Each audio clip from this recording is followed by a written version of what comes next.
hizmet etmek için.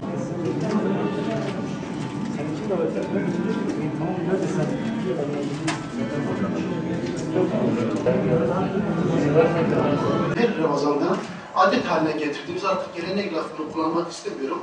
Yani birbirimizi görme diyelim, birbirimizi sevme, birbirimizden hoşlanma, birbirimizi en azından bu Ramazanlarda bir araya gelme, bu tatlılığı bu dernekler aracıyla bir araya getiriyoruz.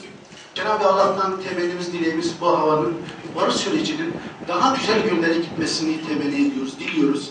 Ama bunu kimlerle olur? Yine siz değerli basın mensupları kardeşlerimizin basın sütunlarına yansıtacağı çok güzel ifadelerle, halka verecekleri morallarla bunlar olur.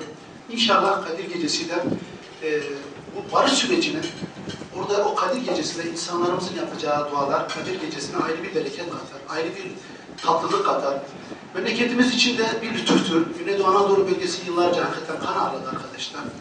Ama bilerek ama bilmeyerek, ama bazı insanlarımız hakikaten hiç düşünmeden de belki o toplumlara, o arkadaşlara katılmış olabilirler. Yani onlar da bizim evlatlarımız.